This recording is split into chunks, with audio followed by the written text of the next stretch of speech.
Bismillahirrahmanirrahim. Assalamualaikum warahmatullahi wabarakatuh. Alhamdulillahirabbil alamin wassalatu wassalamu ala asyrafil anbiya'i wal mursalin wa ala alihi wa sahbihi ajma'in. Allahumma salli ala sayyidina Muhammad wa ala ali sayyidina Muhammad wa ba'du. Alhamdulillah. Pertama dan selamanya, mari sama-sama kita panjatkan rasa syukur kepada Allah Subhanahu wa taala. Di hari yang berbahagia, kita dibangunkan, diberikan kesempatan dan diberikan peluang untuk sama-sama mengerjakan ketaatan kepada Allah Subhanahu wa taala, dapat bersama menghidupkan kehidupan yang pastinya kita tujuan cuma satu, mengabdikan diri kepada Allah Subhanahu wa taala. Seperti biasa, kita bawakan kepada anda perbincangan untuk keluarga besar Tanyalah Ustaz hari ini tentang tafsir dan taranum surah Ar-Rum ayat ke-54 hingga ayat yang ke-60. Rentetan daripada perbincangan kita yang lepas, kita bawakan kepada anda hari ini untuk merungkai lagi apa intipati di dalam hikayat yang disebutkan di dalam surah Ar-Rum ini. Perbincangan seterusnya bakal dilaksanakan. Kita menggunakan tafsir Pimpinan Ar-Rahman karya Syekh Abdullah Basmeh yang ada di tangan kami pada ketika ini, dan penonton-penonton yang berada di rumah, jika tidak menjadi satu kesulitan, boleh ambil sama-sama mushaf Al-Quran dan buka pada surah Ar-Rum, surah yang ke-30 mengandungi 60 ayat, surah Makkiyah. Perbincangan kita pada hari ini, mungkin tuan-tuan bertanya muka surat berapa? Kalau pada tafsir Pimpinan Ar-Rahman, tuan-tuan boleh buka pada muka surat 1069. Dan kalau mungkin menggunakan mushaf Al-Quran yang lain, boleh lihat pada surah yang ke-30 dan cari pada ayat yang ke-54 untuk kita sama-sama rungkai perbincangan kita. Baik, hari ini kita bersama dengan bintang ilmuwan Al-Fadil Ustaz Muhammad Hafiz Muhammad Hanifah bersama dengan kita di studio. Assalamualaikum Ustaz. Waalaikumsalam warahmatullahi. Alhamdulillah. Suara halus ya Ustaz. Alhamdulillah. Tapi kalau marah ni garang bunyi ni. Pengetua. Oh, pengetua. Aduh. Pengetua sekolah kena garang sikit. Sebab saya pernah juga berborak dengan beberapa orang, dia kata, dengar Ustaz Hafiz suara halus. Ya, halus saja. Allahu Akbar. Baik Ustaz, hari perbincangan surah Ar-Rum. Jadi seperti biasa, bila mana sebut saja tafsir dan taranum, kita akan mulakan dengan bacaan ayat suci Al-Quran bermula ayat 54 hingga ayat yang ke-60. Ayo sama-sama kita perdengarkan. Silakan Ustaz. A'udzubillahi minasyaitonirrajim. Bismillahirrahmanirrahim. الله الذي خلقكم من ضعف ثم جعل من بعد ضعف قوة ثم جعل من بعد قوة ثم جعل من بعد قوة ضعفا وشيبة يخلق ما يشاء وهو العليم القدير ويوم تقوم الساعة يقسم المجرمون ما لبثوا غير ساعة كذلك كانوا يؤفكون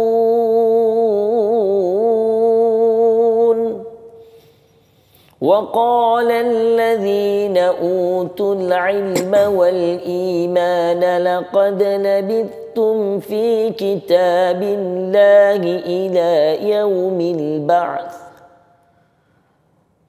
لقد لبثتم في كتاب الله إلى يوم البعث فهذا يوم البعث ولكنكم كنتم لا تعلمون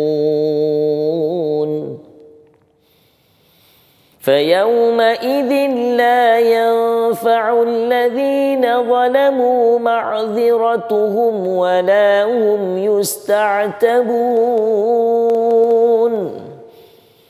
ولقد ضربنا للناس في هذا القرآن من كل مثل ولئن جئتهم بآية ليقولن الذين كفروا إن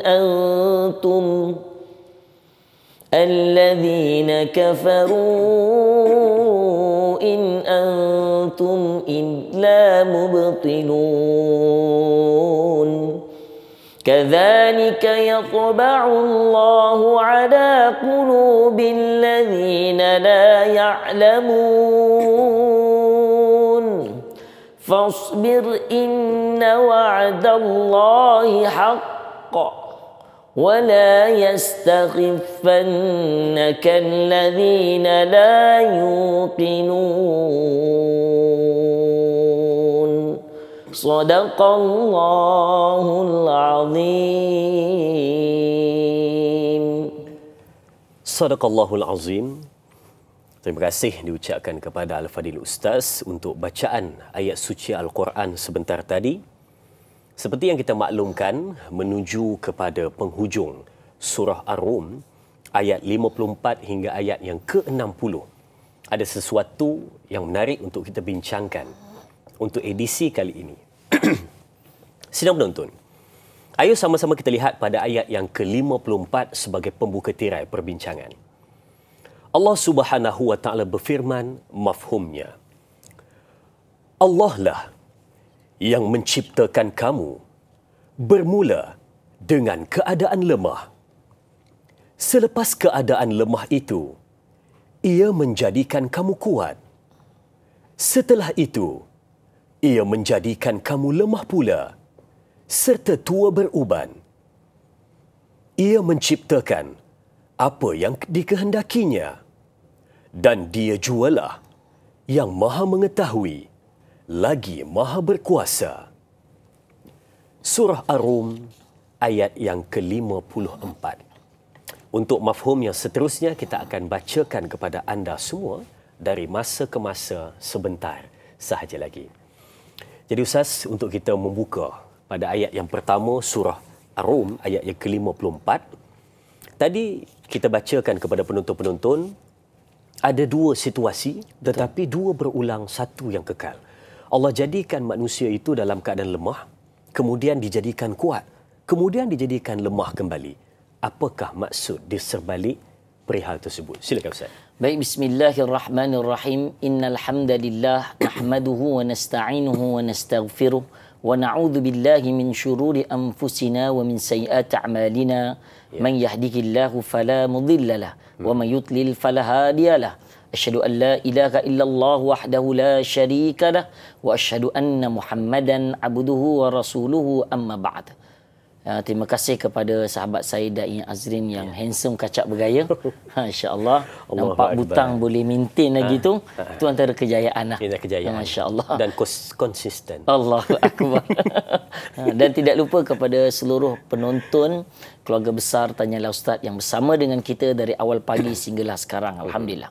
Baik tuan-puan yang dirahmati Allah, sebelum kita nak membahas ayat ini, kita nak mengambil sedikit munasabatul ayat. Sebab apabila kita nak membicara ilmu tafsir, sekiranya ayat itu ada kaitan dengan perbahasan yang lepas, kita perlu menerangkan sedikit penerangan. Yang mana pada ayat-ayat sebelum ini kita membicarakan antara tanda-tanda kebesaran Allah. Dalam surah Ar-Rum terdapat 6 ke 7 ayat yang Allah Ta'ala mulakan dengan wa min ayatihi. Antara tanda-tanda kebesaran Allah. Artinya Allah ciptakan kita ni daripada tanah. Allah Ta'ala ciptakan kita berpasang-pasangan laki perempuan. Tidak ada yang antara keduanya Ustaz. Laki dan perempuan aja. Dia tak ada yang in between, tak ada. Allah sebut tak ada. Kalau ada tu dia bukan tanda kebesaran Allah. Maksudnya di atas dunia ni dia hanya ada dua. Dua saja. Dua, kiri kanan, putih hitam, atas bawah, belakang depan, lelaki, kaya miskin. Kaya miskin. Itu dia. Dia tak ada yang in between. Harap-harap semua jelas dan fahamlah.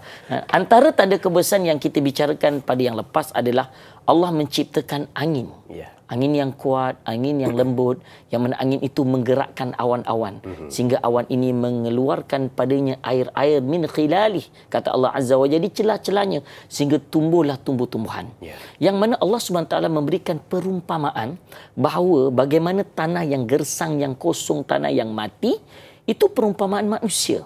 Yang mana akhirnya tumbuhnya tumbuh-tumbuhan hijau, itulah manusia yang hidup. Dan akhirnya Allah Ta'ala menjadikan tanah itu mati kembali. Ada yang buah-buahan menjadi musfarra, tanaman-tanaman yang menjadi warna kuning kekuningan yang tidak mengeluarkan hasil yang baik. Mati dan akhirnya terus tidak elok kerana manusia tidak bersyukur atas nikmat Allah Subhanahu Wa Ta'ala. Jadi kita menyambung pada ayat yang ke-54 pada hari ini yang membicarakan Allah Subhanahu Wa Ta'ala mempunyai sifat khaliq. Mana Allah yang menciptakan, manusia tidak boleh mencipta. Walaupun ada sains, ilmu sains di luar sana yang berusaha untuk mencipta manusia, Ustaz.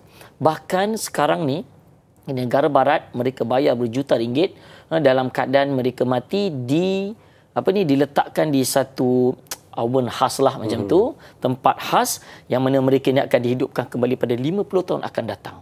Sedangkan sifat khaliq ini cukup jelas hanya Allah Ta'ala. Jadi Allah Ta'ala menegaskan dalam ayat ke-54, Allahul ladzi khalaqakum min da'f. Allah ciptakan kamu daripada lemah. Pada ulama tafsir mengatakan lemah ini kamu adalah seorang bayi. Itu kalau kita tengok whiteboard saya ni, Ustaz. Cikgu dia macam tu lah, Ustaz. Dia kalau tak ada whiteboard tu dia jadi macam dia macam janggal sikit, Ustaz. Kalau kita tengok whiteboard ajaib saya ni. Tapi biasa cikgu whiteboard dah besar. Ini whiteboard pengetua. Ini whiteboard pengetua. Whiteboard pengetua dia ringkas dan padat, Ustaz. Ringkas. Tapi VC tu sampai. VC tu yang paling penting sampai. Pandai, Ustaz. Baik. Kalau kita tengok perkataan berulang, Allah menggunakan perkataan iaitulah disebutkan dengan dha'fin, lemah. Dha'fin. 3 kali Allah mengulang perkataan lemah. Benar, Allah SWT menggunakan 2 kali perkataan quwwah, 2 kali kuat, dan 1 perkataan syaibah. Ini orang yang dah beruban. Jadi ia mempunyai sedikit maksud dan penerangan di sini. Pertama, Allah jadikan kalian lemah ni dalam keadaan masih bayi. Bayi ni maksudnya apa? Maksudnya kita masih dalam keadaan yang tidak mampu nak bergerak, tidak mampu nak berfikir dengan baik dan sebagainya. Kemudian dalam keadaan Allah jadikan kamu lemah ini, kemudian Allah jadikan kamu menjadi orang yang kuat. Setelah bayi, kamu menjadi orang yang kita boleh sebut dengan anak-anak lah, Ustaz. Anak-anak masih perlu dibimbing. Sebagian ulama menyebutkan sehingga umur 14 tahun. 13 tahun itu adalah kategori yang masih lemah. Kan? Tapi setelah menjadi dewasa, maka kategorinya berbeza. Quwatan. Mereka yang ada akil baligh, yang boleh muayyiz, membezakan yang baik dan yang buruk, dipanggilkan dengan quwah. Dan apabila dah dewasa, kan, sehinggalah umur mencecah, kuatan yang berikutnya adalah 40 ke atas. Dia dewasa, dia masih kuat lagi, Ustaz. 40 ke atas ni dia makin ganteng, Ustaz. Kata guru saya, Ustaz, orang lelaki ni 20 tahun dia menggatal. 20 tahun. Ustaz, ni dekat-dekat lebih sikit dah. In between, okey. Naik 40 tahun menggatal lagi, Ustaz. 40 tahun. Saya pun confuse kat kenapa menggatal lagi. Tak tahulah, katanya menggatal, mula cari perempuan lagi, kahwin. Dia ada perasaan tu datang. Saya tengok kawan-kawannya mula. Ini peringatan ni. Ini peringatan pada saya dan juga kepada semua. Walaupun saya pun in between juga tadi. 20-an ni lebih kurang kita ni. Alhamdulillah. Jadi ketika 40 ke 60 tahun adalah fasa yang cukup penting. Sebab kita akan mula sampai ke tahap dha'af, yakni lemah. Mana apabila 60 tahun, ini adalah kategori yang cukup besar, yang mana sebelum kita sampai syaibah beruban. Bahkan hari ini pun 40 tahun pun dah banyak uban, Ustaz. 20 tahun pun dah banyak beruban. Sebab uban itu mengingatkan kepada kematian. Jadi supaya kita sentiasa bersedia untuk menghadapi kematian. Sebab itu ulama tafsir ketika membahaskan ayat ini membawa hadis Nabi daripada Abdullah bin Abbas radhiyallahu anhuma qala Rasulullah SAW igtanim khamsan qabla khamsin. Rebutlah 5 sebelum datang 5, Ustaz. Iaitulah syababaka qabla haramik, lebutlah waktu muda kamu sebelum datang waktu tua kamu. Keduanya, sihataka qabla sakamik, rebutlah waktu sihat kamu sebelum datang waktu sakit kamu. Ketiga, rebutlah ghinaka qabla faqrik, rebutlah waktu kaya kamu sebelum datang miskin kamu.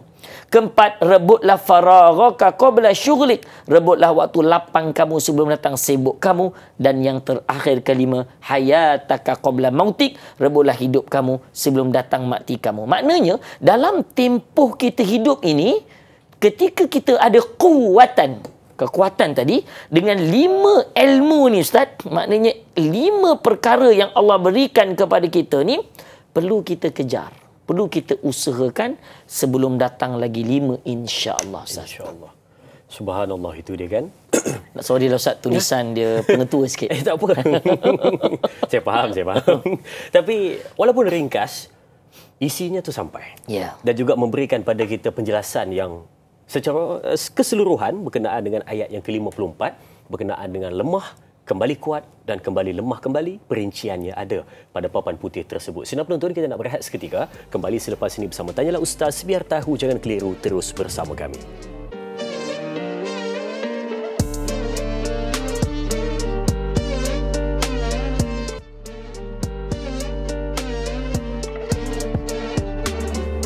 Alhamdulillah, terima kasih dan terima kasih diucapkan kepada semua penonton terus setia bersama dengan kita mengikuti perbincangan Tanyalah Ustaz, biar tahu jangan keliru, tafsir dan taranum surah Ar-Rum ayat yang ke-54 hingga ayat yang ke-60. Sebentar tadi kita dah membaca pada ayat yang ke-54. Kita telusuri, lihat apa makna di sebalik yang tersurat. Kita beri dia supaya dapat satu ilmu tambahan pada kita hari ini, memahami setiap bait kata pada ayat yang ke-54. Kita ada soalan di Facebook dari sahabat kita, Al-Shal. Mari sama-sama kita lihat soalannya. Assalamualaikum Ustaz. Merujuk pada ayat ke-54. Allah Subhanahu Wa Taala ciptakan kamu. Allah ciptakan kamu dari keadaan lemah menjadi kuat dan lemah kembali.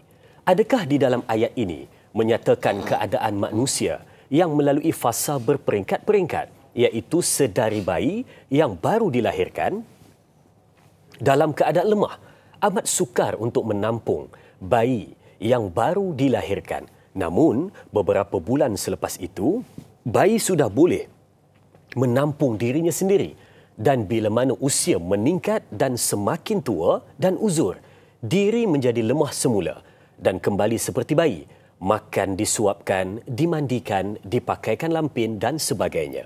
Mohon ulasan lanjut dari Al-Fadhil Ustaz. Syukran. Terima kasih kepada sahabat kita Al-Shal untuk soalan ini. Saya serahkan kepada Ustaz untuk pencerahannya. Silakan. Alhamdulillah, bismillah, alhamdulillah. Terima kasih kepada Al-Shal atas soalan yang cukup baik sekali. Memang baca soalan pun suara kena maintain. Dia macam mana Ustaz? Menampung dirinya sendiri. Dia bila mana gurau. Baik. Tapi boleh tu. Nampak boleh. Boleh. Ada harapan. Baik, soalan ni sebenarnya mengingatkan kita pada ada dalam ayat yang lain dalam surah Al-Mu'minun. Allah mengingatkan fasa-fasa manusia juga lemah ketika mana sebelum dilahirkan.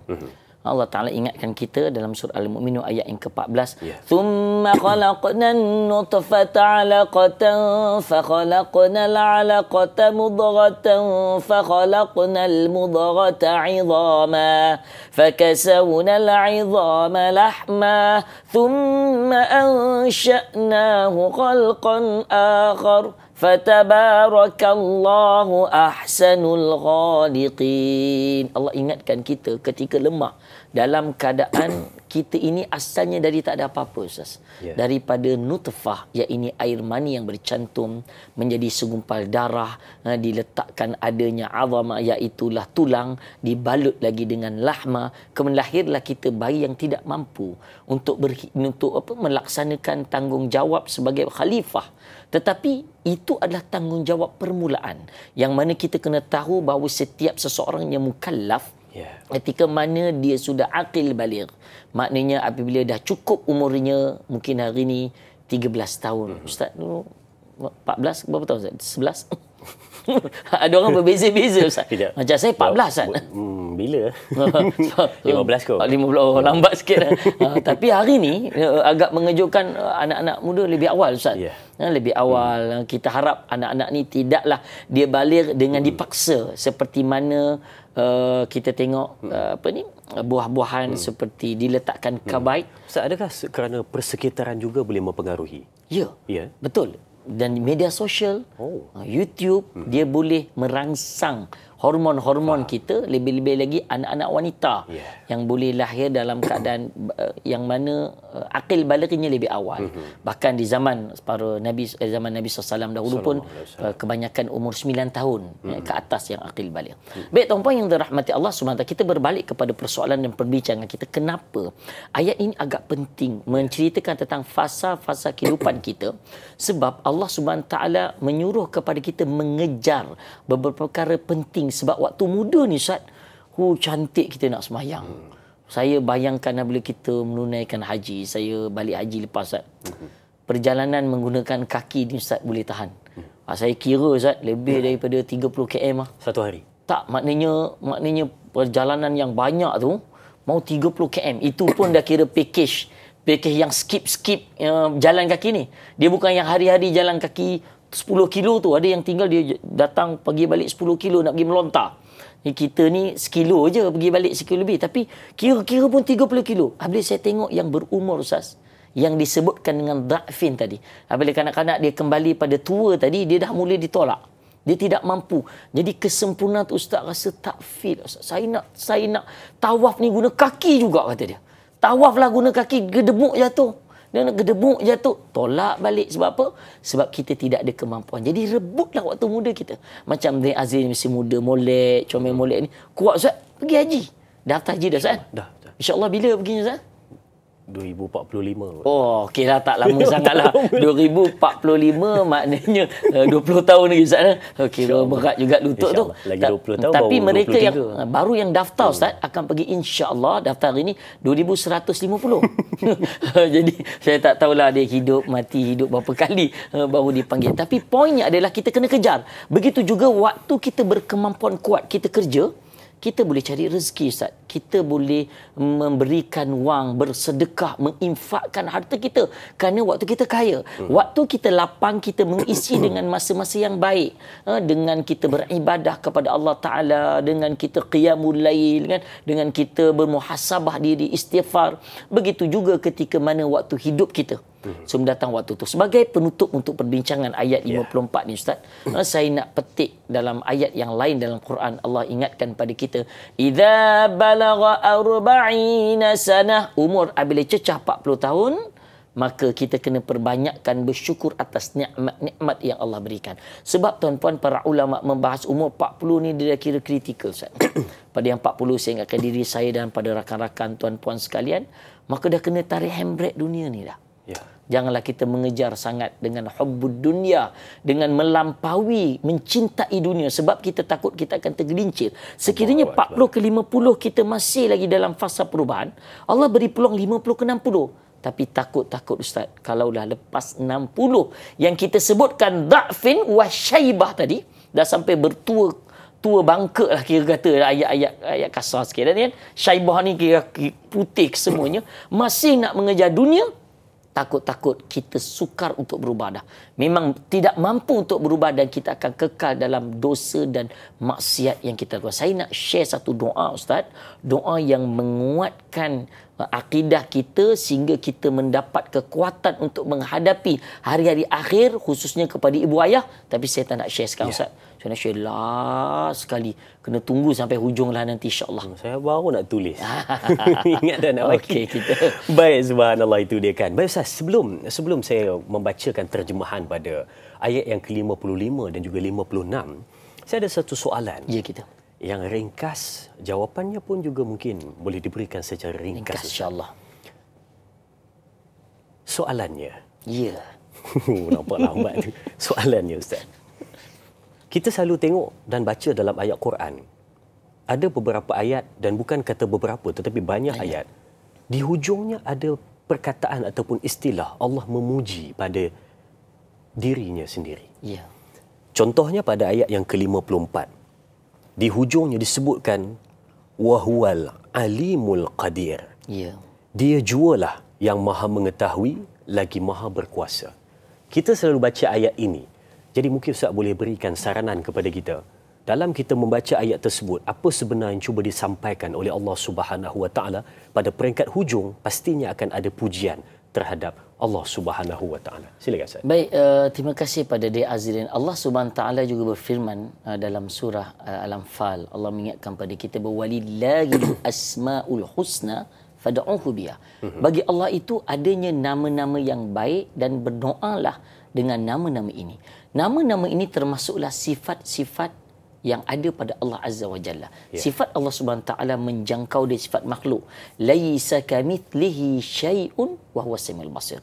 Allah Taala tidak menyerupai dengan makhluk. Itu kita sebut dengan mujassimah, orang yang menyerupai anggota badan manusia Allah Taala seperti makhluk. Itu haram. Kita tidak melakukan itu. Akidah yang kuat dalam akidah Ahlussunnah wal Jamaah. Tapi poinnya ketika mana Allah membahas ayat-ayat dalam Al-Quranul Karim, dalam firman-firmannya, Allah SWT akan memuji dirinya dengan menyebut dengan banyak ayatnya, wa huwa ala kulli syai'in qadir, wa huwa bi kulli syai'in basir, wa huwal alimul qadir, seperti ayat ini, dan beliaulah yang maha mengetahui dan maha berkuasa. Allah SWT memberitahu bahawa kita ini, setiap ayat ini dia berkait dengan ayatnya. Dia ada sebab yang Allah Ta'ala ceritakan. Kalau dalam ayat ni Allah Ta'ala nak beritahu wahwal alim, Allah Ta'ala mengetahui bahawa tentang kehidupan kita. Kita nak apa hidup kita muda nanti kan, kita relax lah, muda masih panjang, malam masih lama kan. kita nak kejar muda ni sampai ke tahap mana. Allah mengetahui apa yang kita mahukan. Dan juga alimul qadir, Allah berkuasa atas sesuatu. Ada orang yang berumur 60 tahun tapi dia fit. Baginda kita Nabi Muhammad SAW, para sahabat-sahabat ridwanullah anhum ajmain. Tapi ada juga yang 60 tahun dah tak boleh pergi dah Ustaz. Memang dah lutut pun, inilah kita pula makan Ustaz tu dia kan. Lagilah time Maulid Rasul yang lepas Ustaz, Allah penceramah ni kan, nasi biryani sana, nasi biryani sini siang kan? Malam. Siang dan malam. Kita pun nak cakap macam mana kan. Kita redha Ustaz ni pula, kalau kita kata tak apalah Ustaz sampai hati Ustaz. Kami dah masak Ustaz. Kami dah masak Ustaz. Dah rasa kita test pula, sedap pula, tambah pula kan. Ini ujian. Sebab hari ni orang Malaysia kita ni obesiti antara yang negara yang agak kritikal Ustaz. Dan Allah Al-Qadir berkuasa atas kita. Jadi sebab itulah kita kena melihat qudwah hasanah kita baginda sallallahu alaihi wasallam dalam menyantuni kehidupan kita seharian insya-Allah. Subhanallah, itu dia kan, sebagai satu peringatan pada kita setiap kali membaca ayat suci Al-Quran. Baik. Pada ayat yang ke-55. Dan semasa berlakunya hari kiamat, orang-orang yang berdosa akan bersumpah mengatakan bahawa mereka tidak tinggal di dalam kubur melainkan sekadar satu saat sahaja. Demikianlah mereka sentiasa dipalingkan oleh fahaman sesat dari memperkatakan yang benar. Ayat ke-56. Dan bagi menjawabnya, berkatalah orang-orang yang berilmu serta beriman, demi sesungguhnya kamu telah tinggal menurut yang terkandung di dalam kitab Allah sampai ke hari kebangkitan, yakni hari kiamat. Maka inilah dia hari kebangkitan yang dijanjikan itu. Akan tetapi kamu dari dahulu lagi tidak mahu mengetahuinya, yakni kebenarannya. Surah Ar-Rum ayat 55 hingga ayat ke-56.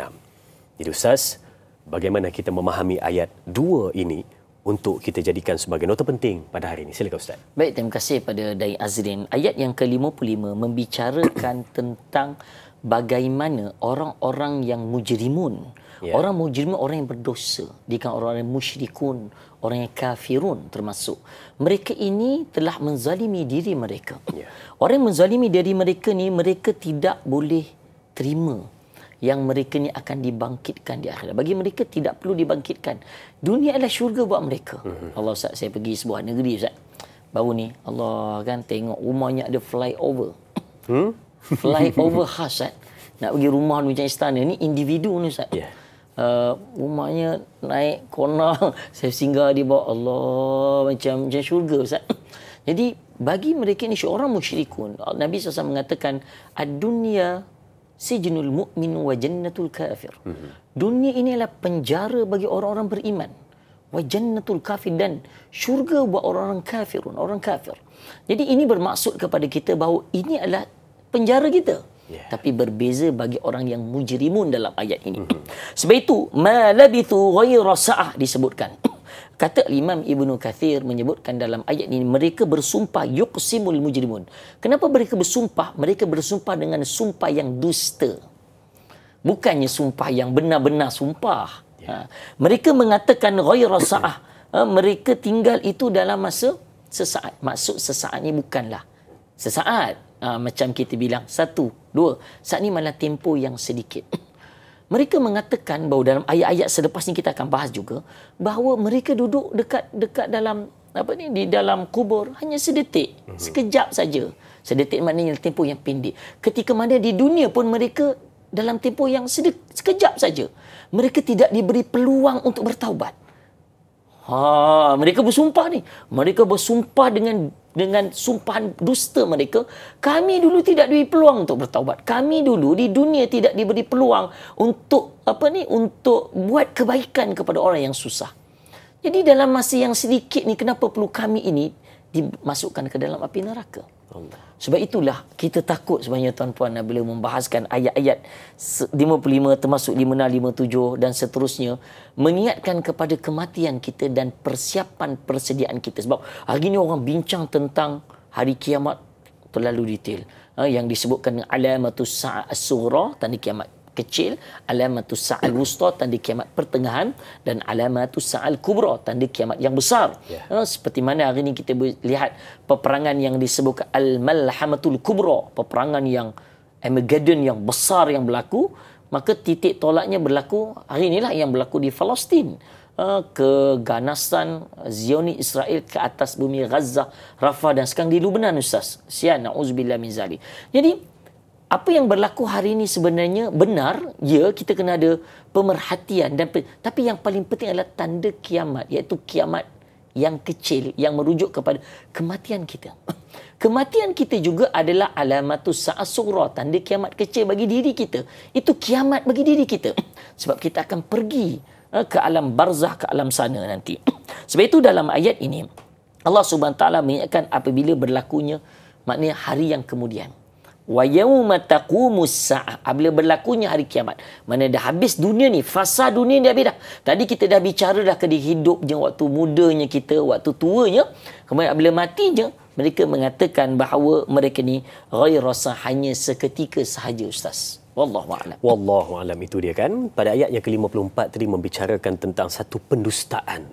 Apabila satu pengakuan yang dusta, tetapi nampak gaya macam dia cuba menyalahkan beberapa pihak kerana dia tak sempat bertaubat dan tak sempat untuk melakukan kebaikan di atas dunia. Jadi sebelum kita sambung pada ayat yang ke-56, kita berehat seketika, kembali selepas ini. Sama Tanyalah Ustaz, biar tahu. Jangan keliru, jangan ke mana-mana.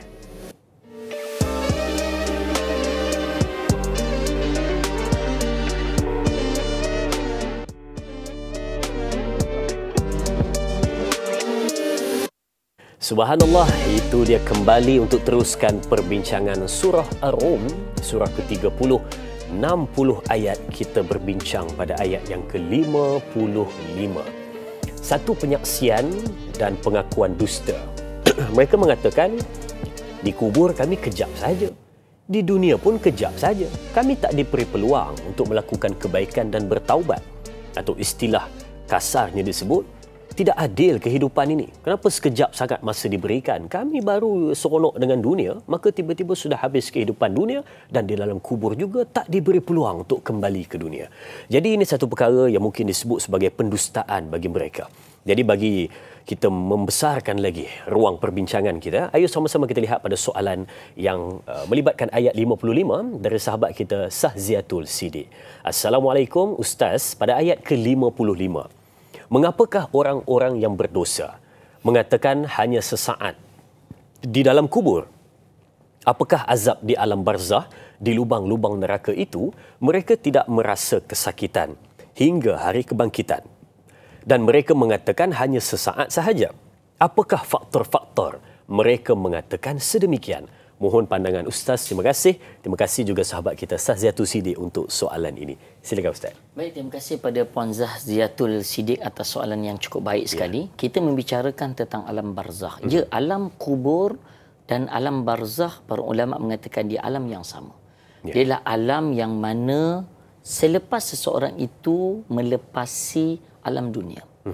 Apabila kita meninggal dunia, idza balagatit taraqiya wa qila man raq. Apabila sampai dikenggorokkan, semua anggota badan kita tak boleh bergerak. Yang boleh berkata hanya lidah kita, la ilaha illallah. Ketika itulah kunci sebenarnya. Kalaulah dalam kehidupan kita, kita mengakhiri dengan la ilaha illallah, insya-Allah hidupnya kita, alam kita berada di barzakh atau alam kubur, dan juga di alam akhirat kita akan selamat. Tapi kalau di alam dunia ini kita masih memilih untuk berburuk sangka pada Allah Azza wa Jalla, kita masih memilih untuk tidak solat, untuk tidak beribadah, maka tunggulah bahawa amalan-amalan kita nanti dia akan ada kesannya dalam alam kubur, alam barzakh, begitu juga di alam akhirat nanti. Dia berkait rapat antara satu dengan yang lain. Kullu nafsin dha'iqatul maut. Setiap yang hidup itu pasti akan menemui kematian. Jadi Allah Ta'ala tidak akan melambatkan, la yastakhiruna sa'atan wa la yastaqdimun. Tidak sesaat maupun awal maupun lewat. Tepat pada masa dan hari kita akan kembali ke rahmatullah. Hari ini ada seorang kenalan saya, Al-Fadhil Ustaz, seorang yang cukup banyak membantu masyarakat di daerah Kelang, khususnya juga mengajar anak saya yang kecil sekarang. Saya cukup terasa tak sempat tadi nak semayangkan jenazah bersama. Umur masih 48 tahun Ustaz. Masih muda. Tiba-tiba je Allah panggil dalam keadaan tidak ada tak sakit? Tidak ada sakit, tidak ada tak ada apa-apa. Ialah maknanya persiapan yang rapi, tapi ketika Allah nak panggil, lebih-lebih lagi pada umur 40 tahun ni, Allah panggil itu kebanyakan umur yang terbaik. Allah tidak mahu seseorang itu apabila umurnya lebih panjang daripada yang ada, dikuatiri matinya dalam keadaan su'ul khatimah. Allah panggil lebih awal. Imam An-Nawawi rahimahullahu ta'ala. Ramai lagi para ulama-ulama terdahulu yang matinya pada umur 40-an. Awal 40 antaranya. Tujuannya untuk Allah matikan dalam husnul khatimah. Seperti mana guru kita dalam arena nasyid, Ustaz Ibrahim, Ustaz Asy Ibrahim. Juga meninggal dunia pada awal 40-an. Ulama-ulama dunia juga meninggal, ramai yang meninggal pada awal 40-an. Jadi nak memberitahu pada kita bahawa tidak kira sesiapa, yang beriman maupun yang tidak beriman, mereka yang menzalimi, mujrimuna bi nafsi, menzalimi diri mereka juga Allah panggil dalam keadaan mereka bersedia tidak bersedia. Sebab itu dalam menjawab pada persoalan tadi, bahawa sebab itu ada satu doa Ustaz selalu kita baca. Ini doa ni saya nak ajar teruslah. Sebab tak nak tunggu tu. Yang tunggu tu doa satu lagi lah. Ini doa ni saya nak ajar terus. Boleh ambil video, handset, boleh rekod siap-siap sebagai persiapan kita berkaitan tentang alam kubur yang berkait tentang lubang-lubang api neraka. Bismillahirrahmanirrahim. Allahumma ja'al quburana raudatan min riyadil jinan wa la taj'al quburana hufratan min hufarin nar. Ya Allah, ya Tuhan kami, jadikanlah kubur kami daripada taman-taman syurga ya Allah, dan janganlah kau jadikan kubur kami daripada lubang api neraka. Amin. Amin ya arhamar rahimin. Jadi sebab itu perlunya kita melakukan persiapan tadi. Man kana, sesiapa yang dalam hidupnya akhiri kalamihi la ilaha illallah dakhalal jannah. Dia menutup dengan la ilaha illallah, masuk syurga, walaupun akan dibasuh dulu dalam neraka Ustaz, na'uzubillah. Tak lama 2 hari 1 malam package, atau 3 hari 2 malam tak apalah Ustaz. Kalau dah tak dapat buat apa macam mana, 2 malam pun 2 malam. Jangan tuan-puan, jangan. 2 malam pun bahaya. Alfasanati mimma ta'udun, 1000 tahun. Sehari kat dunia macam 1000 tahun kat akhirat. Na'udzubillah. Sebab itu persiapan dan persediaan. Nak sebut la ilaha illallah, dia tak boleh berlatih. La ilaha illallah, la ilaha, dia perlukan kepada amalul jawarih, kepada amalan-amalan seharian kita. Sebab apa? Sebab dalam kubur ini, dia mempunyai siksaan azab kubur yang jelas. Ada orang tak percaya Ustaz. Ada orang tu ke azab kubur? Kata tak ada azab kubur, Ustaz. Kita lalu sekejap rehat, steady. Hang nak rehat macam mana? Kan? Jadi bab azab kubur ni kita ada lagi ayat nanti. Kita akan bahas agak panjang. Tetapi menjawab persoalan ni, benar bahawa di dalam alam kubur kita akan ada azabnya. Azab ni maknanya akan diseksa pada mereka yang tidak boleh menjawab dengan baik. Begitu juga hari kebangkitan nanti yang dimaksudkan sesaat ni bukanlah hanya satu detik tadi yang saya bahaskan pada awal tadi adalah seketika yang pendek. Aku berada di kat dunia ni pendek je. Aku berada di dalam kubur ni pendek je. Tak ada sempat peluang aku bertaubat. Bahkan pendustaan mereka itu jelas dan nyata, Ustaz. Wallahu a'lam. Subhanallah, itu dia kan. Dan pada ayat yang ke-56 sebentar tadi Ustaz, dan bagi menjawab berkata orang-orang yang berilmu dan beriman, demi sesungguhnya kamu telah tinggal menurut yang terkandung dalam kitab Allah sampai ke hari kebangkitan, hari kiamat, maka inilah dia hari kebangkitan yang dijanjikan itu, akan tetapi kamu dulu lagi tidak mahu mengetahui kebenarannya. Kalau kita lihat pada ayat ke-56 ini, ada disebut dua golongan yang istimewa. Kita kaitkan dengan soalan dari sahabat kita Sal Rasid Cici. Katanya, Assalamualaikum, berpandukan ayat 56, mengapa di awal ayat ini dikaitkan dengan dua sifat istimewa, ilmu dan iman, berilmu dan beriman. Dan soalan yang kedua, mengapa orang yang berilmu sangat mulia berbanding orang yang beriman, seperti diriwayatkan dalam satu hadis baginda Nabi SAW, orang berilmu dianggap lebih utama dari ahli ibadah. Mohon perkongsian ilmu dari Ustaz. Terima kasih sahabat kita Sal Rasid Cici untuk soalan ini. Silakan Ustaz. Baik, terima kasih kepada yang bertanya. Tadabbur pada ayat yang ke-56 ini. Kalau kita lihat, Allah Subhanahu Taala menjelaskan bahawa orang-orang yang berilmu dan beriman ini membalas balik kata-kata orang yang bersumpah di orang yang mujrimun tadi. Dalam ayat yang ke-55. Di alam kubur. Maknanya dia bangkitkan nanti. Dia bangkitkan. Itu di hari akhirat nanti. Alam kubur ni Ustaz, dia masing-masing. Dia masing-masing. Ya, masing-masing. Hang kubur masing-masing kan. Sebab itu Rasulullah SAW ketika mana Hujjatul Wada, haji yang terakhir, Nabi berdoa. Tapi Nabi berdoa bersama dengan Nabi membawa 9 isterinya ketika mana dalam haji tersebut, ibadah haji, itulah haji pertama dan terakhir, dan kesemua isterinya Rasul suruh berdoa masing-masing.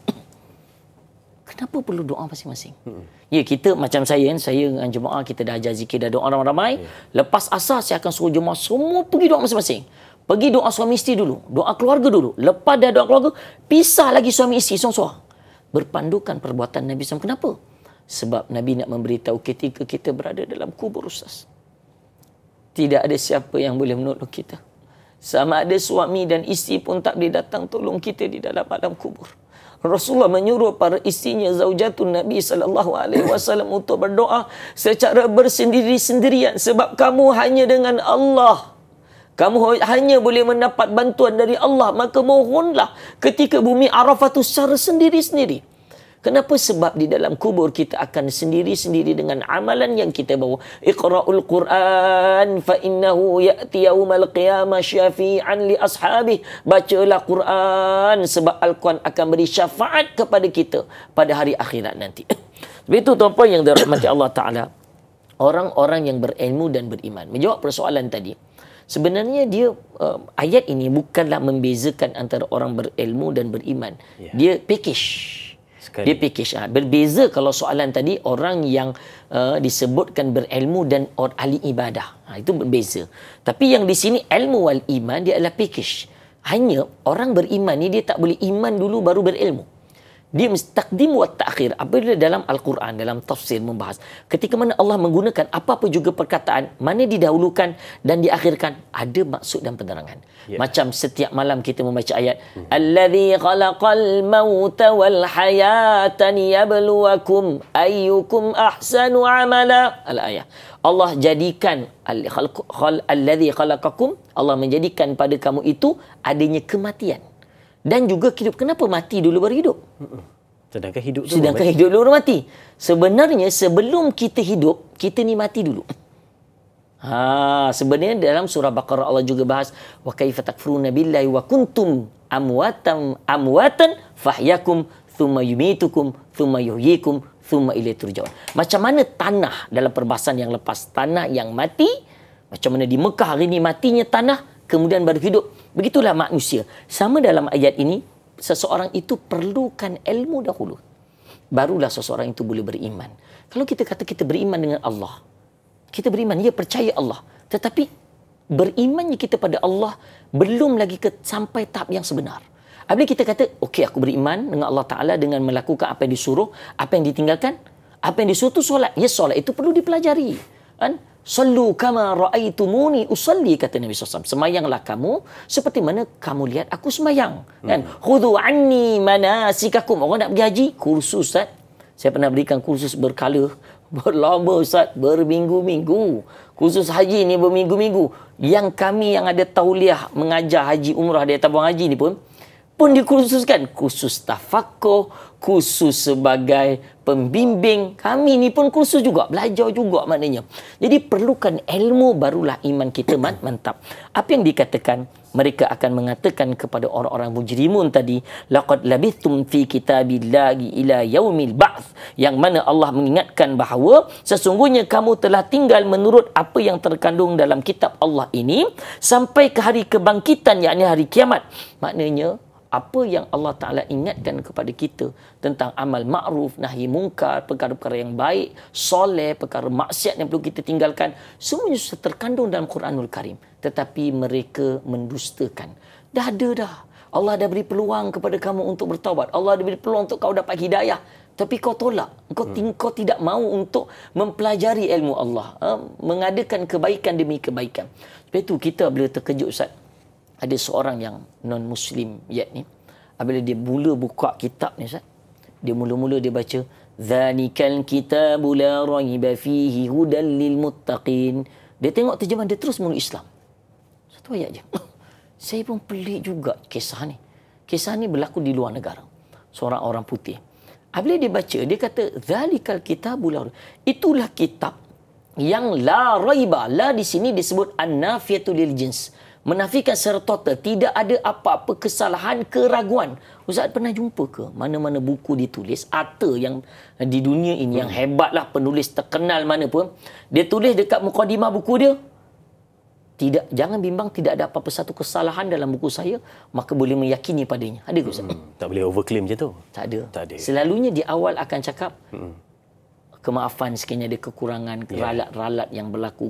Siapa juga akan menyebut demikian. Hatta kalau menulis tesis-tesis hari ini, Ustaz. Tesis-tesis yang dibuat, kajian-kajian, sudah pasti ada kepincangan, kadang kesan-kesan tertentu. Jadi akan mohon kemaafan, kekurangan. Tapi mula-mula ayat dah beritahu, la raiba, tak ada langsung kesalahan, kesilapan dalam kitab ini. Orang ini terus memulai Islam. Betapa hebatnya hidayah Allah. Sebab itu orang yang berilmu dan beriman ini memberitahu semuanya sudah diberikan oleh Allah Azza wa Jalla. Semua telah diterangkan dalam kitab Allah Azza wa Jalla. Fahadha yaumil ba'th walakinnakum kuntum la ta'lamun. Inilah hari kebangkitannya, dah sampai sekarang ni. Kita maknanya nak diadili. Tetapi kamu tetap di kalangan orang yang tidak mengetahui. Wallahu a'lam. Saya suka tadi dalam cerita tadi disebutkan berdoa sendiri-sendiri kerana kamu di alam kubur tidak ada siapa yang dapat membantu kecuali kamu dengan Allah Subhanahu wa taala. Sidang penonton, kita berehat seketika, kembali selepas ini bersama Tanyalah Ustaz, biar tahu jangan keliru, banyak lagi perbincangan selepas ini.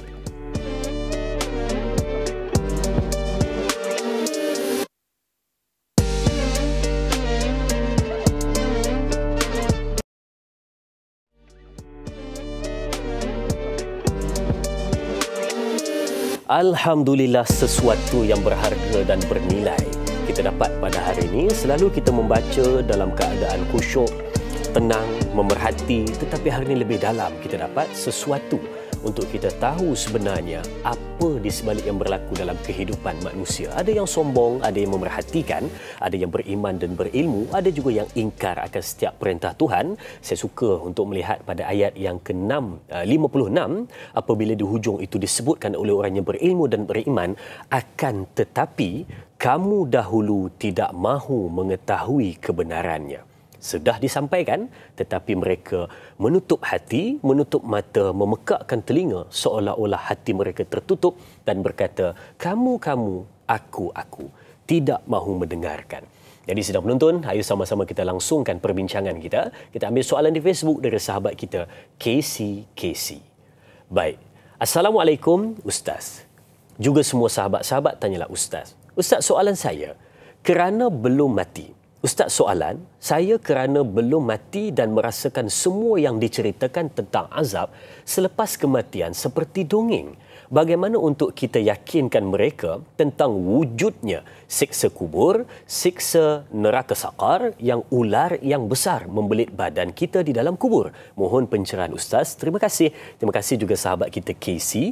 Dan Ustaz, saya tambah sikit soalan Ustaz daripada soalan Casey sebentar tadi. Kita biasa dengar orang menyebutkan soalan pertama di alam kubur. Ya. Ada yang mengatakan soalan pertama, siapa Tuhan kamu? Marabbuka. Ya. Dan ada pula yang mengatakan soalan pertama adalah apa pendapat kamu tentang Muhammad. Ya. Jadi sebenarnya yang mana satu soalan sebenarnya? Silakan Ustaz. Baik. Soalan yang baik. Baik, terima kasih pada yang bertanya.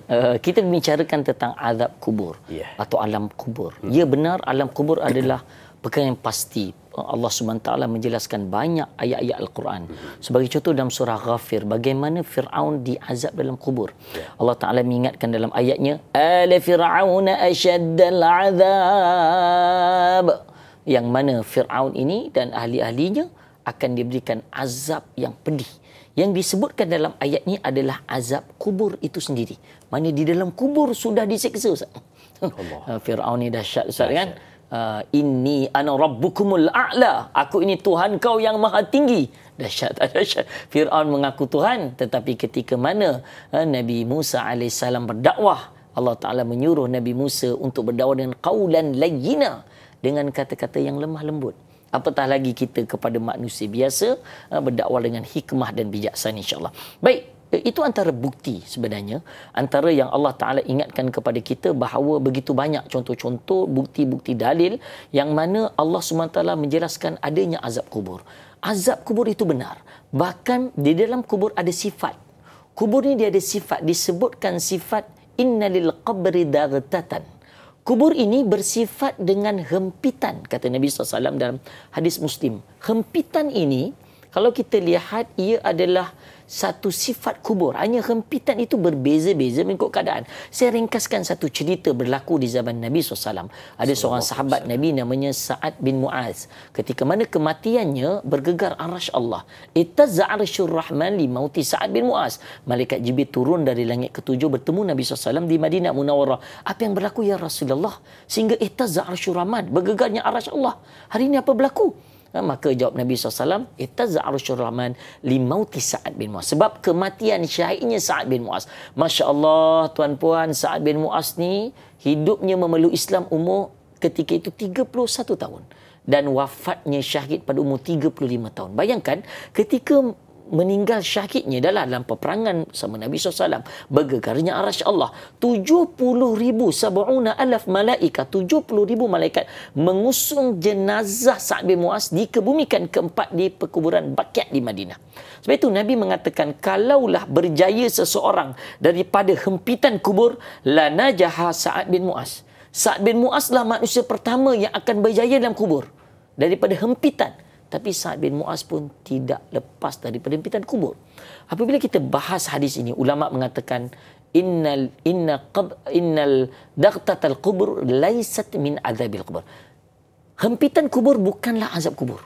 Oh, pula gitu Ustaz. Hempitan bukan azab pula. Tadi kata azab, mana satu? Saya pernah belum mempelajari membaca hadis ini, cerita ini dan mendalami dengan syarah hadis, baru saya faham, oh bukan azab. Sebab dia melihat kepada batang tubuh, baru jadi azab atau tidak. Macam tubuh batang Sa'ad bin Mu'az ini, orang yang beriman syahid, benar dihimpit juga. Tapi hempitan kubur itu, tuan-puan, sebenarnya menghimpit tanah, bumi, Baqi' di Madinah itu menghimpit badan, tubuh badan, jasad syahidnya Sa'ad bin Mu'az ini, kerana tanah di Madinah merindui orang yang beriman, Ustaz. nak menyentuh kerana rindu, betapa hebatnya, betapa seronoknya dapat menyentuh tubuh badan orang yang beriman dan bertakwa. Allahu Akbar, tuan-tuan, adakah kita berpeluang? Tetapi orang yang tidak beriman dihancurkan, dihimpit dan diberikan siksaan yang cukup menakutkan. Banyaklah kalau kita nak bahas di dalam Al-Quranul Karim, bahkan di sebelum surah Taubah, sanu'adzibuhum marratain. Allah Ta'ala menyiksanya 2 kali, iaitulah berulang-ulang. Pertamanya azab ketika di dunia. Dunia ni pun azab. Ada azabnya Allah berikan dalam keadaan mungkin kemiskinan. Ada orang yang kaya pun itu adalah azab, ujian bagi dia. Anak pinak kadang-kadang tidak terjaga, Ustaz, juga azab bagi dia dalam ayat ini. Begitu juga Allah Ta'ala mengatakan dalam sanu'adzibu marratain, Allah mengulangi 2 kali azab, bukan saja dunia, bahkan di alam kubur. Banyak kalau kita nak bahas panjang dalam ayat itu. Berbalik kepada soalan Ustaz tadi, Ustaz, yang Ustaz mengatakan soalan pertama. Kalau kita lihat di dalam hadis-hadis Nabi SAW, para ulama memang khilaf tentang perkara ini. Sebagai contoh, saya ambil sebuah hadis daripada Anas bin Malik radhiyallahu anhu, ketika mana ditanyakan tentang seseorang yang diletakkan di dalam kubur dan rakan taulannya dah pulang daripada waktu seketika mendengar bunyi tapak sepatu selipar mereka. Ketika itu datanglah 2 malaikat. Kata Nabi SAW, 2 malaikat kepadanya lantas mendudukkan seraya bertanya, apakah yang engkau katakan? Ma kunta taqulu fi hadzal rajul. Apa yang kau katakan tentang lelaki ini? Iaitulah li Muhammadin sallallahu alaihi wasallam, tentang Nabi SAW. Adapun orang yang beriman, nescaya akan menjawab, asyhadu anna abdallah wa rasulullah Muhammad. Aku bersaksi, asyhadu, ataupun yang saksian kita, asyhadu anna Muhammadan abduhu wa rasuluh. Jadi orang yang menjawab itu akan menjawab dengan bukan hafalan, tetapi kerana penyaksiannya memperakui bahawa Nabi SAW adalah sebagai utusan Allah SWT. Itu sebuah hadis daripada Bukhari dan Muslim. Begitu juga dalam hadis Tirmizi. Walaupun terdapat juga pandangan ulama daripada sebuah hadis, tapi hadis ni agak lemah, Ustaz. Lemah, tetapi masih boleh dijadikan peringatan. Sebab hadis daif ni boleh dijadikan peringatan buat diri kita. Bagaimana soalan berkaitan tentang alam barzakh, man rabbuka wa ma nabiyuka wa ma dinuka dan sebagainya. Itu soalan munkar dan nakir, itu benar. Tetapi bagaimana bentuk soalan yang dijelaskan? Mana satu, Ustaz? Wallahu alam, sebab saya belum pernah mengalami lagi, Ustaz. Kalau dah alami tu bolehlah kita bocorkan soalan. Tapi pastinya soalan-soalan ini sudah bocor, kita perlukan kepada amalan, bukan kepada hafazan. Wallahu alam. Subhanallah, itu dia kan. Kalau peperiksaan di Malaysia, kita boleh ulang dan ada percubaan pun kita buat persiapan sebaik mungkin. Betul. Apatah lagi kalau satu ujian soalan yang tidak ada ulangan ataupun tidak ada soalan bocor serta tidak ada boleh dilakukan secara percubaan, apatah lagi perlu dilaksanakan persiapan dengan sebaik mungkin. Sedang penonton dan Al-Fadhil Ustaz, kita berakhir di sini dahulu di TV3, sambungan 30 minit di TV9. Teruskan menonton Tanyalah Ustaz, biar tahu jangan keliru.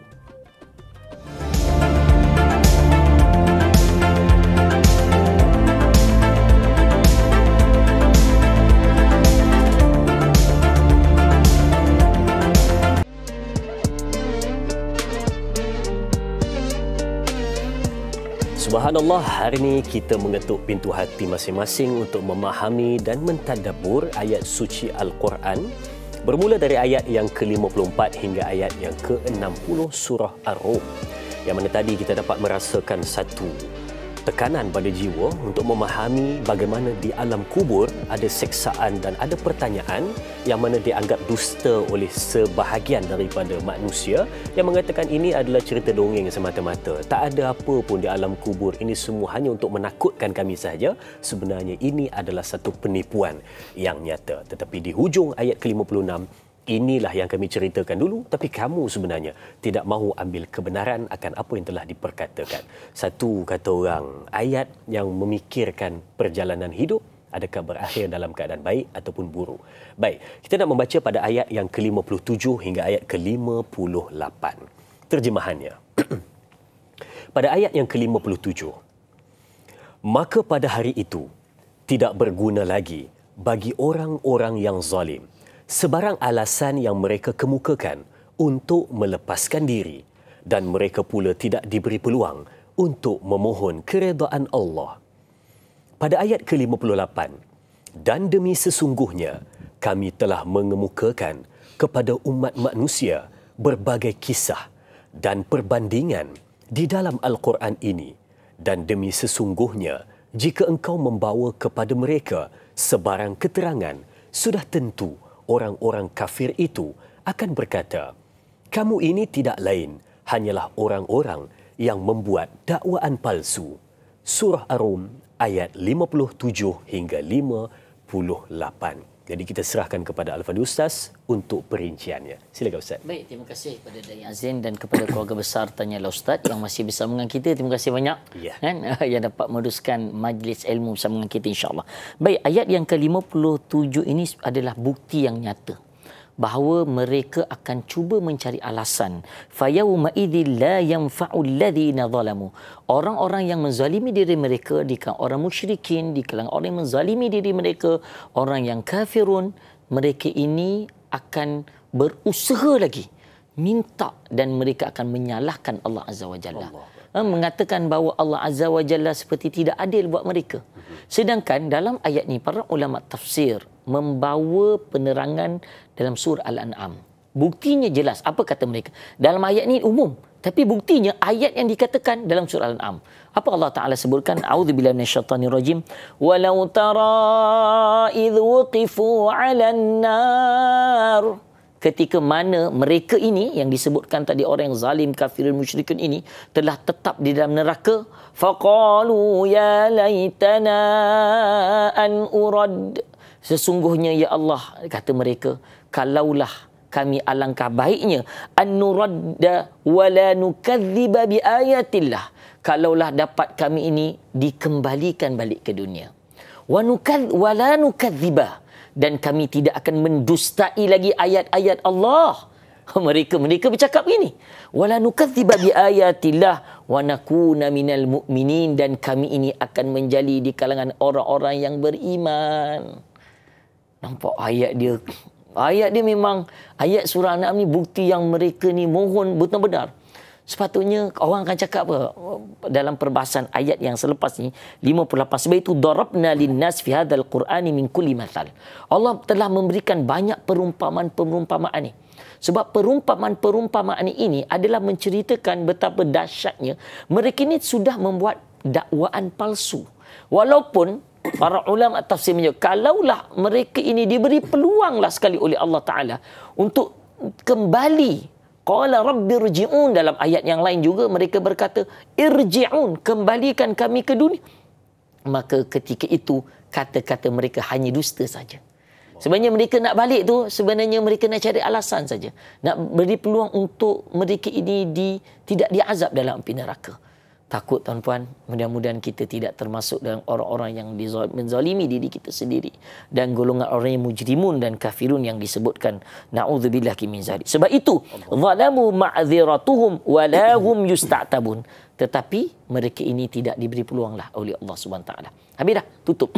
Baik, itu dalam ayat yang ke-58 yang kita bahaskan tadi, kulli mathal, maknanya setiap perumpamaan yang Allah berikan banyak dalam ayat-ayat mengingatkan kepada kita perumpamaan ini untuk kita diingat.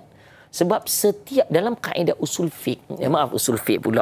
Kita ni dalam tafsir, kaedah usul tafsir, qawaid tafsir dipanggil. Kaedah dalam tafsir antaranya disebutkan al-ibratu bi umumil lafzi la bi khususi sabab.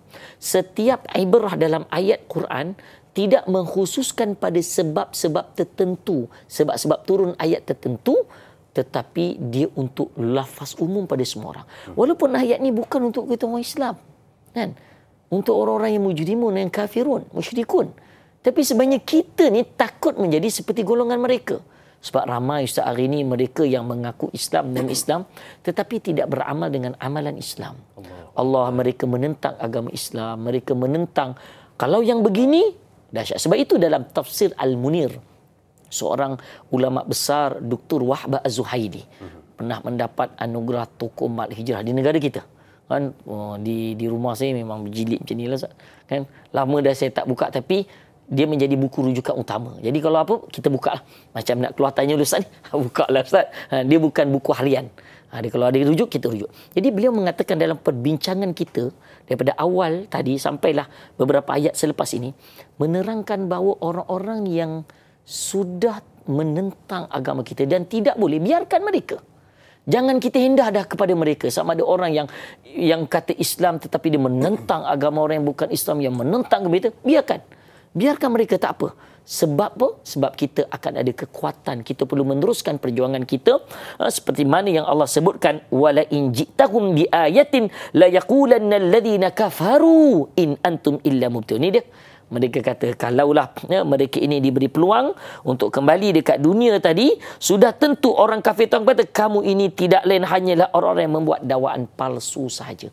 Jadi semuanya dakwaan-dakwaan penipu kepada agama yang benar. Wallahu ta'ala alam. Allahu Akbar. Kalau kita lihat pada ayat ke-57 dan ke-58 ini, masih lagi dalam konteks menceritakan tentang mereka yang ingkar. Kalau kita lihat pada soalan di Facebook dari sahabat kita, Puan Nur Dahlia Biru. Assalamualaikum Ustaz. Pada ayat yang ke-57, dalam ayat ini menyebut tentang permintaan orang-orang yang zalim pada hari akhirat. Apakah permintaan yang mereka minta kepada Allah Subhanahu Wa Taala? Bagaimanakah siksaan orang-orang yang zalim apabila mereka tidak lagi diberikan kesempatan untuk bertaubat? Apakah permintaan dan apakah siksaannya? Silakan Ustaz. Allahu Akbar. Permintaan kita dah bahas dalam surah Al-An'am tadi. Mereka mengatakan bahawa walau tara idh waqifu 'alan nari faqalu ya laitana nuraddu wa la nukadziba bi ayati rabbina wa nakuna minal mu'minin. Kami nak kembali ke dunia, kami tidak mahu lagi mendustakan Allah Taala dan kami nak jadi orang yang beriman. Itu permintaan mereka, tetapi permintaan mereka tidak boleh dilayan sebab permintaan mereka adalah dakwaan yang palsu saja mencari alasan dan sebagainya. Apabila kita bicara bab neraka ni, takut Ustaz, panjang perbahasan. Kalau neraka Jahannam tu, Allah, 70 tahun kedalaman dia. Allah. Nabi SAW dengan para sahabat terdengar satu dentuman. Tahu tak kalian bunyi apa itu? Allah wa Rasuluhu a'lam. Ini hebatnya para sahabat. Kalau tak tahu, cakap tak tahu. Dan jadi para sahabat menjawab, Allah wa Rasul. Allah dan Rasulnya je tahu. Jadi Bibi tahu itu adalah bunyi dentuman macam batu yang jatuh dari permukaan awal sehinggalah dasar neraka Jahannam 70 tahun dalam. Macam kita 70 tahun Ustaz. Bayangkan macam mana dalamnya. Bahkan dalam hadis yang lain Nabi SAW menyebutkan, adkhalallahu syamsa wal qamar 'alan nar. Allah memasukkan matahari dan bulan ke dalam neraka. Bukanlah maksudnya matahari dan bulan yang melakukan dosa, tetapi perumpamaan besarnya neraka Jahannam, matahari boleh dimasukkan. Muat. Wah, Ustaz muat. Bahkan orang yang dimasukkan dalam api neraka Jahannam itu, gigi gerahamnya dibesar, satu gigi ni dibesarkan sebesar gunung Uhud. Ustaz pernah buat jemaah umrah kan Ustaz? Hadza jabalun yuhibbuna wa nuhibbu. Mesti menangis. Inilah bukit satu-satunya bukit yang orang bukanlah mendaki mencari nama, tetapi bukit yang dijanjikan kecintaan yang kuat. Inilah satu-satu bukit yang mencintai kami dan kami mencintai bukit ini. Rasa macam bawa jemaah umrah pula Ustaz. Kan? Bukit ni tuan-puan besar hampir 4 km. Bayangkan gigi geraham, gigi belum badan lagi, semua membesar. Gigi 4 kilo, tinggi 1.7 kilo, bayangkan. Kalau bercampur-campur, betapa besar. Kenapa perlu besar? Sebab neraka Jahannam tu besar. Kalaulah manusia ni besar macam ni, Ustaz, masuk ke neraka, cing, hilang. Cing, tak rasa. Allah takut, Ustaz. Aduh, tak rasa. Siksaan tu tak rasa. Allah takut, tuan-puan. Lebih-lebih kita takut kita di kalangan orang-orang munafik yang Allah SWT ingatkan kepada kita, innal munafiqina fid darkil asfali minan nar. Orang-orang munafik ini dimasukkan jauh di dasar api neraka Jahannam. Na'udzubillah, tuan-puan, mudah-mudahan Allah menjauhi kita. Na'udzubillah, Allahumma inna na'udzubika min azabil qabr wa min azabi jahannam wa min fitnatil mahya wal mamat wa min syarri fitnatil masihid dajjal. Amin ya arhamar rahimin. Okey, Ustaz. Saya ingat ada lagi. Subhanallah, itu dia kan. Dengar Ustaz cerita berkenaan dengan bagaimana siksaan neraka sebentar tadi. akan mengejutkan kita, walaupun dalam keadaan hanya gambaran saja, itu pun rasa keperitannya. Bagaimana kalau dia hadapi dengan sebenar-benar penghadapan. Baik, sila penonton berehat seketika. Kembali selepas ini bersama Tanyalah Ustaz, biar tahu jangan keliru.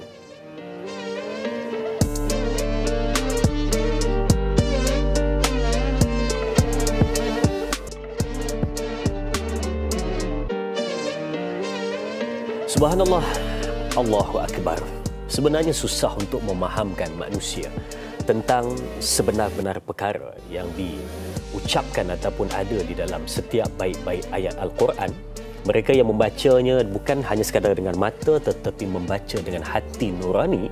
Daripada lubuk hati yang paling dalam saja akan memahami setiap daripada pengajaran yang diberikan dalam setiap perkataan dan ayat. Mudah-mudahan kita tergolong dalam umat yang seperti itu, mudah memahami dan mengambil intipati daripada pengajaran. Baik, kita nak baca pada ayat yang ke-59 hingga ayat yang ke-60 terjemahannya. Pada ayat yang ke-59, demikianlah Allah memeteraikan hati orang-orang yang tidak mahu menerima jalan mengetahui kebenaran. Ayat ke-60, oleh itu, bersabarlah wahai Muhammad, sesungguhnya janji Allah itu benar, dan janganlah orang-orang yang tidak meyakini apa yang engkau sampaikan itu menjadikan engkau resah dan gelisah. Surah Ar-Rum ayat 59 hingga ayat ke-60. Selesai kita bacakan terjemahannya dan kita cuba nak rungkai juga apakah makna dan maksud tersirat yang boleh kita ambil daripada pengertian ayat 59 hingga ayat yang ke-60. Silakan Ustaz. Baik, terima kasih pada Dai Azrin pada slot yang terakhir kita ni. Yeah. Dua ayat terakhir ni adalah kunci kepada perbincangan kita. Seolah-olah memberi rumusan kepada surah Ar-Rum secara keseluruhan 60 ayat ini sebenarnya. Bahawa ayat yang ke-59 mengingat kadzalika yatba'ullahu ala qulubil ladzina la ya'lamun. Demikianlah Allah telah meneteraikan. Itu ayat bahasa yang lama sikit lah. Yeah. Bahasa ayat mudahnya Allah menguncikan. Yeah. Memeteri kan. Mengunci teruslah. Ayat yang mudah. Hati-hati mereka yang tidak mau menerima jalan kebenaran. Jadi sebab itu seperti yang saya sebutkan sebelum rehat tadi, bahawa seorang ulama besar Dr. Wahbah Az-Zuhaili ketika membahas ayat ini, hikmah kepada perbahasan ayat-ayat yang terakhir ini, bahawa kita jangan ambil kisah dah orang-orang yang tidak mahu mendengar, orang-orang musyrikin yang benar jelas menentang agama Allah. Kita tak perlu nak dakwah mereka dah. Tak perlu dah Ustaz. Dah penat dah. Pandai-pandai lah kau. Tetapi sebaliknya kita perlu terus mengajak manusia, orang-orang Muslim, orang beriman dan juga orang-orang yang non-Muslim yet yang memberi ruang, peluang ataupun yang kita sebut yang tidak menentang agama Islam secara terang-terangan. Yeah. Mereka ni perlu kita tarik. Perlu kita dakwah mereka. Ud'u ila sabili rabbika bil hikmati wal mau'izatil hasanah wajadilhum billati ahsan. Maka hendaklah kamu mengajak manusia ke jalan Allah dengan bijaksana, dengan kata-kata hikmati wal mau'izah, dengan juga ayat-ayat yang mau'izah, dan juga janganlah kamu berjidal, berbalah melainkan kepada perkara-perkara kebaikan saja. Jadi ini ayat yang ke-59. Jadi kita nak tarik orang nak dakwah ni, kita kena tengok sasaran. Mad'u kita, para ulama mengatakan mad'u ni. Jadi orang yang kita boleh tarik, kita tarik. Yang memang jara telak jelas, maknanya kita dah habislah peluang kita bariun daripada mereka. Okey, ayat yang ke-60 ini adalah kata-kata semangat. Allah SWT setelah melalui pelbagai ujian dan cabaran, Allah menguatkan lagi dengan satu sifat yang cukup besar. Fasbir. Ini adalah kata disebut dengan fi'lul amr, perintah. Sabarlah kau, wahai Muhammad, yakni Nabi SAW. Wa'dallahi haqqa. Janji Allah itu pasti benar. Maknanya kemenangan akan datang kepada kamu. Wala yastakhifannaka alladhina la yuqinun. Sesungguhnya orang-orang yang tidak meyakini, yakni akan janji-janji Allah ini yang engkau sampaikan itu menjadikan engkau akan resah gelisah. Jadi sebab itu Allah Ta'ala memberikan kekuatan pada Nabi SAW. Jadi jangan hiraukanlah. Orang yang dah tak nak dengar, jangan Nabi Muhammad SAW jangan resah gelisah atas apa yang mereka lakukan. Perlu terus bersabar dalam menghadapi ujian-ujian yang mendatang. Wallahu a'lam. Baik Ustaz, pada ayat yang ke-58 dan ayat ke-59, kalau kita dapat lihat di sini, ada sesuatu yang cuba kita bangkitkan. Allah dah sebut pada kita dalam ayat ke-58, kalau kamu bawa sesuatu keterangan pada mereka, mereka pasti akan tolak dan mereka mengatakan ini adalah dakwaan yang palsu. Dan kita pun dah baca, kita dah tahu hasil daripada kerja tersebut. Jadi kenapa tetap disuruh pada kita untuk menasihati, mengajak kepada kebaikan sedangkan dah tahu apakah hasilnya itu? Jadi adakah yang kita buat selama ni sia-sia semata-mata? Bagaimana komen Ustaz? Jadi kalau Ustaz macam sia-sia agaknya. Bagi saya 2 jam fikir. Nabi SAW menyebutkan bahawa Islam ini adalah dinun nasihat. Agama Islam agama nasihat. Sebab itu dalam ayat-ayat Al-Quran, daripada hadis-hadis Nabi SAW, perbuatan Nabi itu adalah nasihat. La taghdab, la taghdab, la taghdab. Jangan marah, jangan marah, jangan marah, kan. Jadi banyak dalam hadis Nabawiyah, hadis-hadis Nabi yang menunjukkan bahawa kata-kata Nabi ini adalah nasihat demi nasihat. Seperti mana Nabi SAW menasihati para sahabatnya. Ada sahabat yang datang, ya Rasulullah, aku nak duduk di depan barisan pertama untuk berperang, berjihad di jalan Allah. Nabi tidak benarkan.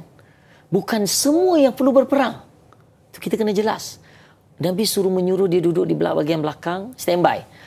Teruskan kerja dakwah.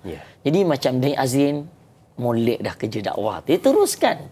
Ditanyalah Ustaz TV3 nasi muka dia je kan. Tak apa, teruskan perjuangan tu Dai. Diteruskan, saling menasihati.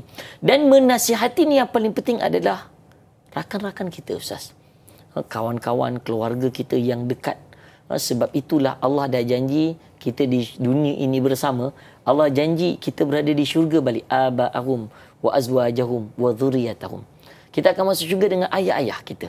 Kalau ada ayah-ayah, mana ayah ni menunjukkan ramai manusia, ayah-ayah mereka lah. Kan? Wa zurriyatahum, dengan zuriat-zuriat mereka. Wa azwajahum, dengan suami dan isteri mereka. Mereka akan masuk ke dalam syurga, duduk tinggal sama-sama, jumpa balik. InsyaAllah Ustaz, mana tahu rezeki kita jumpa. Dai Azrin, jom kita buat program tanyalah Ustaz. Mudah-mudahan Ustaz. Tapi waktu tu tidak ada lagi orang solat. Tidak ada lagi di dalam syurga mereka beribadah. Mereka hanya diberikan kesenangan, kemewahan yang cukup luar biasa.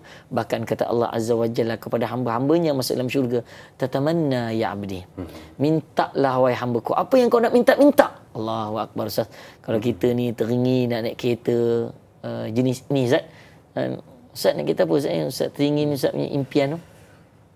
Memiliki Ustaz. Tak ada kat Malaysia Ustaz.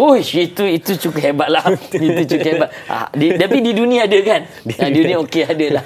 Jadi maknanya kita jangan berputus asa. Ustaz, saya ada satu soalan. Ya, kita. Kan tadi Ustaz sebut dalam syurga boleh minta apa yang kita nak. Ya, betul. Kalau saya nak minta kawan saya yang tak ada di dalam syurga untuk datang ke syurga, boleh Ustaz? Maknanya kawan tak ada dalam syurga tu. Saya cari seorang tu tak ada. Saya tanya pada malaikat, mana kawan saya ni? Malaikat kata di sini ada 2 je. Kalau tak ada di syurga, di neraka. Oh, okey. Jadi boleh ke saya? Allah Ustaz, soalan ni agak berat juga nak jawab Ustaz. Jadi apa yang berlaku di syurga itu ketentuan Allah Ta'ala. Allahu Akbar. Tetapi ada orang tanya pada saya juga, Ustaz, kalaulah Ustaz, kami Ustaz nak ditakdirkan Allah mungkin ada anak yang masuk neraka. Bolehkah kami menziarahi anak? Macam sekarang orang hujung minggu ziarah anak dekat asrama. Ziarah anak kat neraka. Ziarah anak di neraka. Ini soalan benar Ustaz. Ada mak pelajar, bapa boleh tanya saya soalan. Sebab beliau mengatakan ada anak-anak yang duk tahfiz ni mungkin ada anak yang agak terpisung sikit lah kata dia. Duduk luar negara, kahwin dengan orang luar. Agama pun macam terbabas dah. Besar, berat lah. Jadi orang yang berada di syurga, dia akan di syurga. Dia tidak dapat, dia boleh melihat tapi dia tidak boleh menziarahi neraka. Orang neraka tidak boleh melihat orang berada di syurga. Jadi kita berdoalah mudah-mudahan rakan-rakan kita yang kita berada di dunia ini kita akan bertemu. Sebab itu jangan berhenti kita berdoa kan. Macam baru-baru ni Ustaz, saya ke Sarawak. Bila saya berdakwah, cakap ceramah pada mereka, mereka tanya soalan, Ustaz, saya Ustaz, alhamdulillah isteri, suami saya, anak-anak saya, ramai keluarga saya Islam. Tapi mak ayah saya belum sempat nak Islamkan mereka. mereka ni Ustaz akhirnya mati dalam keadaan yang tidak Islam. Adakah saya boleh doakan mereka? Soalan ni Ustaz nak jawab salah, tak jawab salah Ustaz. Kita bila orang yang bukan Islam yang telah meninggal dunia, kita boleh sebut innalillah.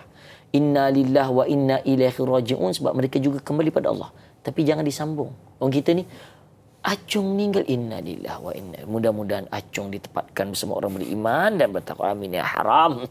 Ya, itu tak boleh Ustaz.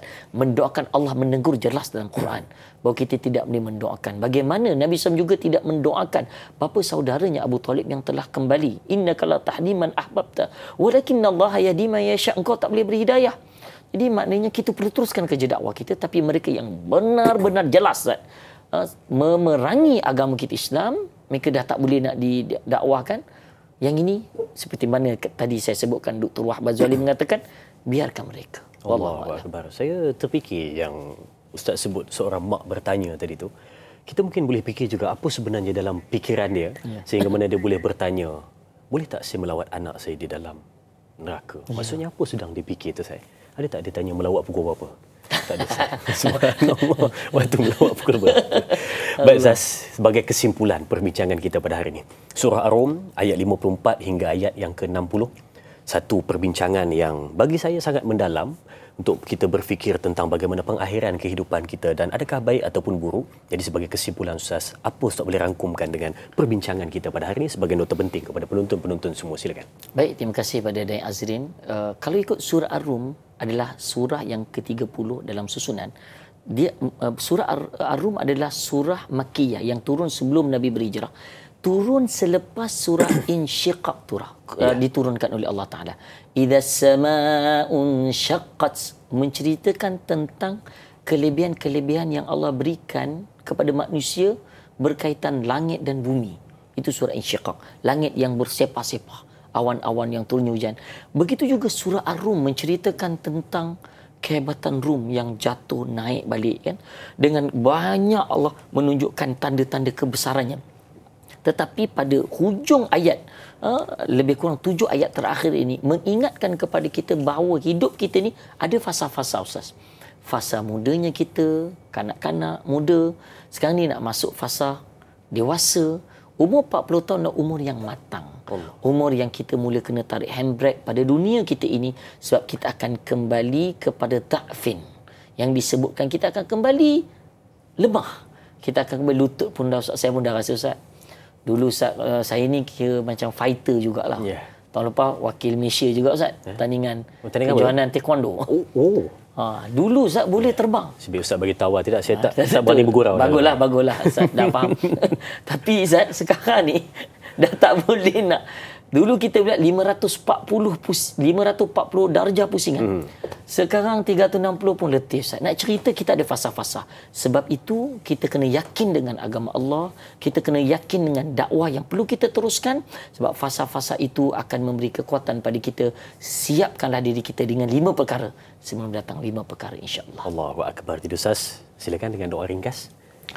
Bismillahirrahmanirrahim. Alhamdulillahirabbil alamin wassalatu wassalamu ala sayyidil mursalin wa ala alihi washabihi ajmain. Allahumma khtim lana bihusnil khatimah. Allahumma khtim lana bihusnil khatimah.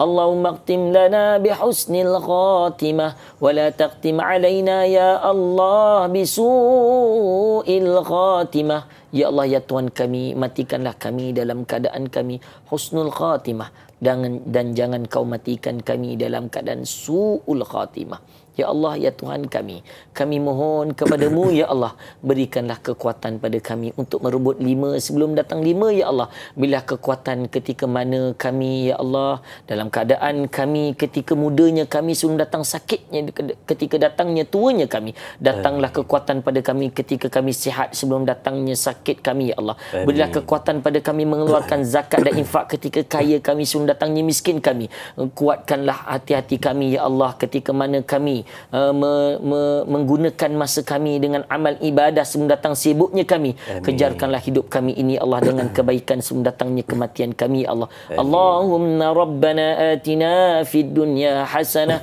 wa fil akhirati hasanatan wa qina adzaban nar. Walhamdulillahi rabbil alamin. Taqabbalallahu minkum. Amin, amin, ya Rabbal Alamin. Alhamdulillah, terima kasih diucapkan kepada Al-Fadhil Ustaz untuk kupasan dan perbincangan. Terima kasih diucapkan kepada semua penonton yang tetap setia bersama dengan kita. Jadi kita tangguhkan dulu perbincangan kita untuk tafsir dan taranum menggunakan tafsir pimpinan Ar-Rahman pada segmen yang seterusnya. Jadi kita tangguhkan dengan tasbih kafarah dan suratul As. Subhanakallahumma wa bihamdika asyhadu an la ilaha illa anta astaghfiruka wa atubu ilaih. Bismillahirrahmanirrahim. Wal 'asri. Innal insana lafi khusr illa alladhina amanu wa amilus solihat wa tawasaw bil haqqi wa tawasaw bis sabr. Sekian, berjumpa lagi teruskan menonton Tanyalah Ustaz biar tahu jangan keliru. Assalamualaikum warahmatullahi wabarakatuh.